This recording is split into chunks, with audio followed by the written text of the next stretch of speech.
Hello, everyone. My name is Umair Durrani, and I'm a data scientist at Prasaj Group. And today I'll be talking to you about my favorite R package, Hitter 2. I have three examples for you that show you how to access web APIs with R.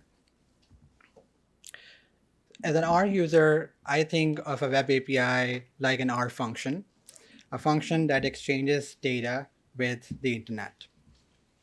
And to be more precise, an API or an application programming interface is a connection between computer programs. And a web API is a programmatic way to interact with a web service that enables sending or receiving data from that web service.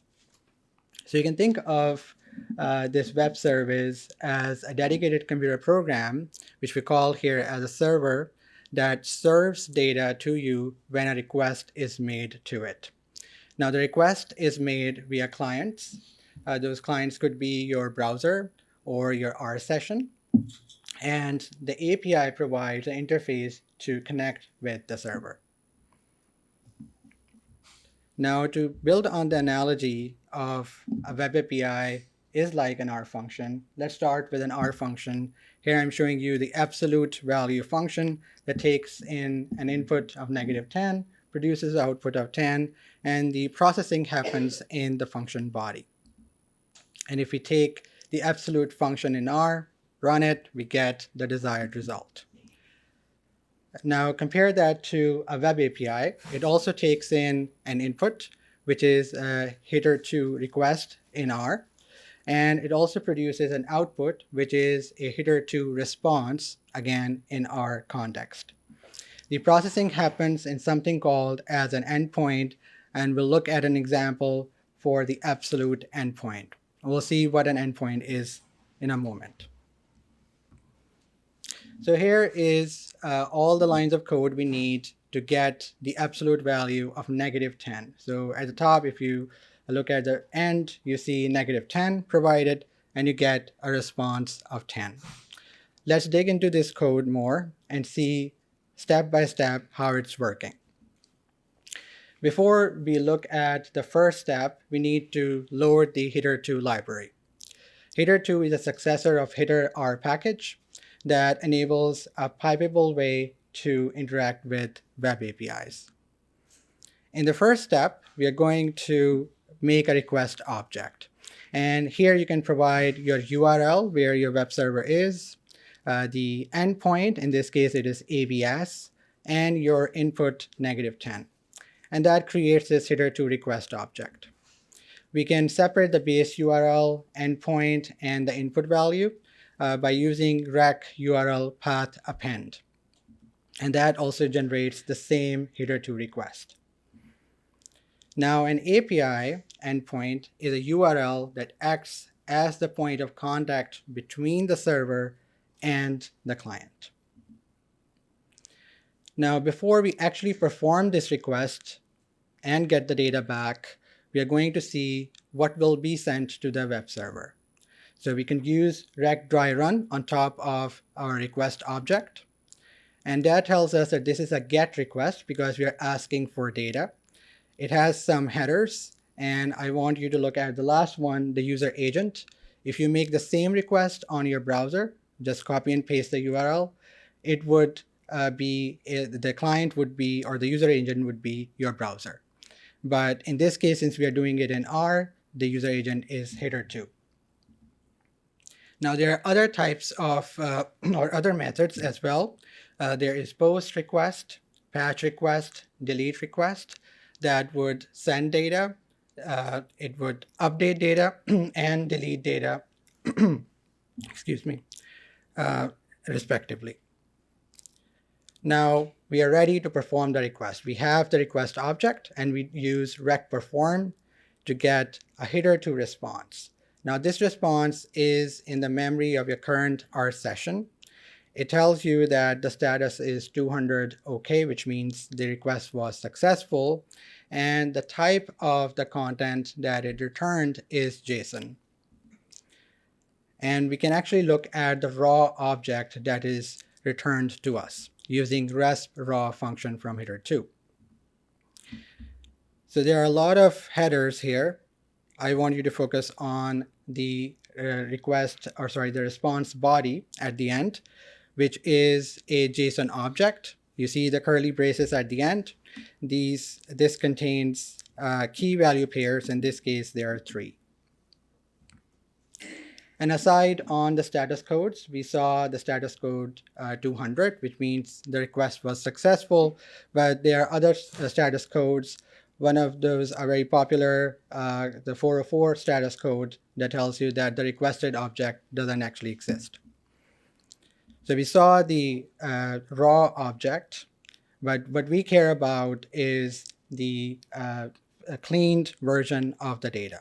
So we can do that using Rasp body JSON, and that gives us a clean R list.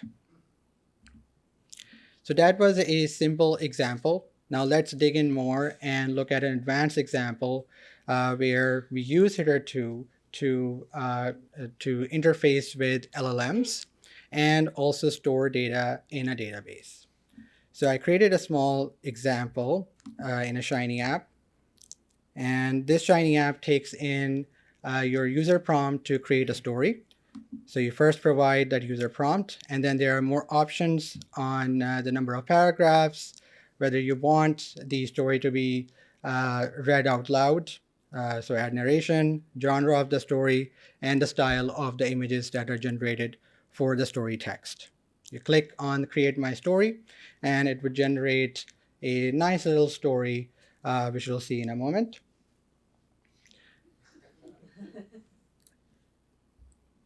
And at the end, you also see an audio player, which is basically going to convert text to speech. So how does this work? So to create this app, I use 2 packages. One package I developed is called Storytelling, that provides all the functions for generating text and images and so on. And another package, FR-Store, that I developed for some other purpose, but I use here to send the data to Google Cloud Firestore database and retrieve it. If you saw the gallery button on the app, that would retrieve the previously created stories. Both of these use the header2 package. So this is the main function that I named as create experience, where you provide the user prompt and other inputs as I showed in the app. And we have the generate story, generate images, generate audio functions from the storytelling package. And it returns a list of all of these things. So let's see how the generate story function works and how we make the request as we did before for a different example. In this case, I'm using the Cloudflare workers AI models. And if you look at the documentation for the Llama 3.1 model, here is the request that you can make using a command line. So I copied this and put it here. And this request contains the first part that you see here, the base URL and the endpoint. The endpoint in this case refers to the LLM that we want to interface with.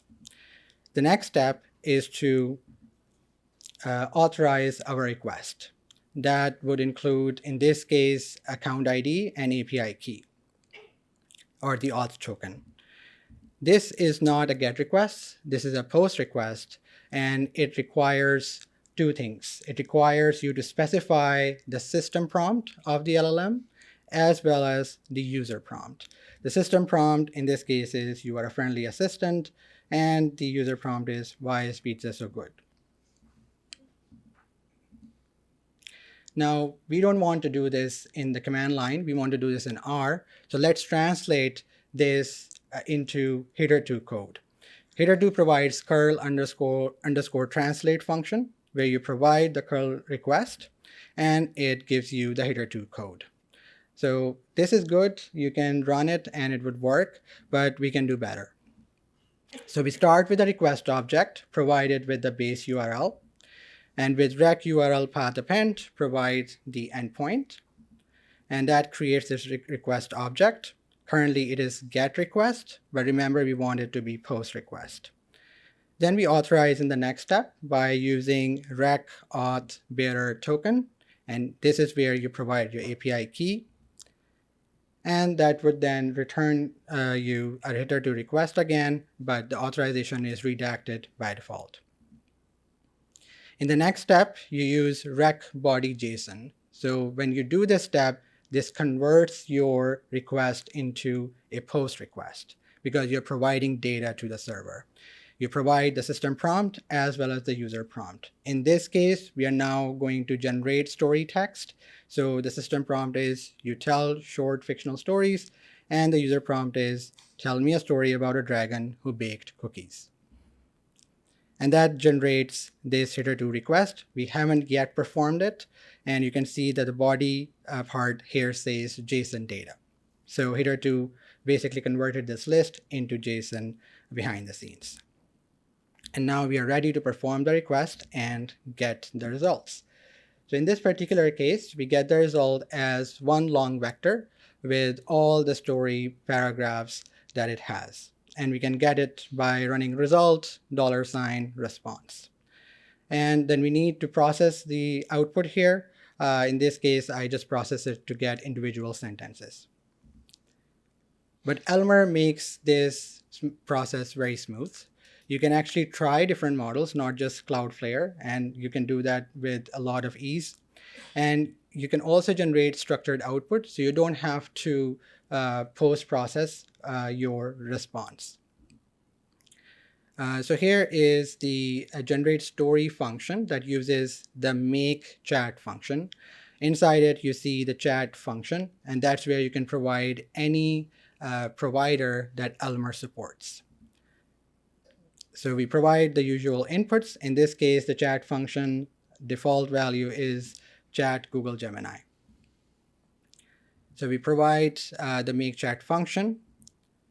And this is the key to getting the structured data. Using the chat structured on our client, we can specify that we need a title and a story. Both of these should be in the type object.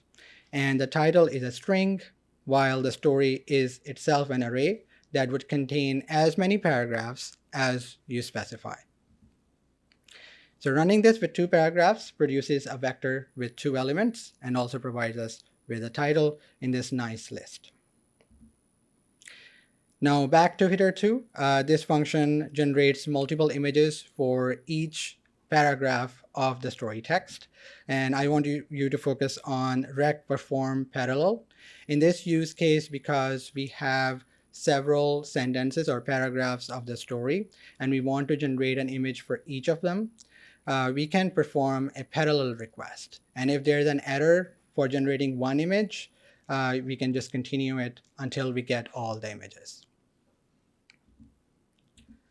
And that, in this case, creates these 2 images. Now, the final part of this story is to store the story on Firestore database. For that, again, we use header 2. And inside the frstore package, we have this function frstore rec that would generate a request object by providing it with the base URL in the request object. And actually, before looking at this, let's look at the result. This would be the result. You have a story collection on the left-hand side. This database is a NoSQL database, so it is just a collection of documents inside collections. So first collection we have on the left is a story collection, and then there are documents that have unique IDs. And in each document, as you can see here, we have the image URLs and the story text along with the title of the story. So we create the request object with the base URL, and we use rec URL path append, providing it with the project ID we are using on Firebase, as well as the document paths. So this is where you can provide a random ID if you want, or you can give it any name for your story. And then we provide authorization by using rec headers in this case. So that would generate a request object. But we also should be able to handle errors. And one way to handle error with header 2 is to use the last response function. With last response, if there's an error, you get that, and then you use resp body JSON, process that, and get a list that contains the error code as well as the message. So if an error happens, we can then use this error code or message in the app and tell the user. This is a key function for creating the document, and it uses the frstore rec that I showed you before. So here's the core of the function. You have the frstore rec on line 16 that provides the path to the document where you want to store the story. Then rec URL query would contain your document ID. Rec body JSON would contain the data, all the story related data, including the image URLs. And we finally perform the request. So this is where I am performing that request. The first step is to create URLs for the images. We cannot directly store the images on Firestore, so we store it on a service called Imager, and it has a function. There is a package, R package Imager, that has a function upload image, and I'm using that here in line 2 to create image URLs after uploading the images. And then using frstore create document, we can now provide the story collection and the random ID for the document and the data that is related to the story, including the story genre, title, story vector as an array value, as well as image URLs as an array value. All of this goes in an R list, and behind the scenes, this will be converted into JSON object that the Firestore database understands. And again, that would generate this particular database. So header 2 also provides a lot of other functions that really make your life easy to deal with web APIs. For example, rec error would handle errors as you desire. Rec throttle would handle rate limits. REST body HTML would process the response that contains the HTML rather than JSON. And there are many more. And the last thing that I want to share is this announcement that happened last week, where WebR now also supports header 2 and Elmer. This was not possible before last week. This is currently in the development version of WebR. So I end with thanking the conference organizers. Thank you for providing me with the Opportunity Scholarship, and also my employer, Prasaj Group, for enabling me to travel to this conference. Thank you.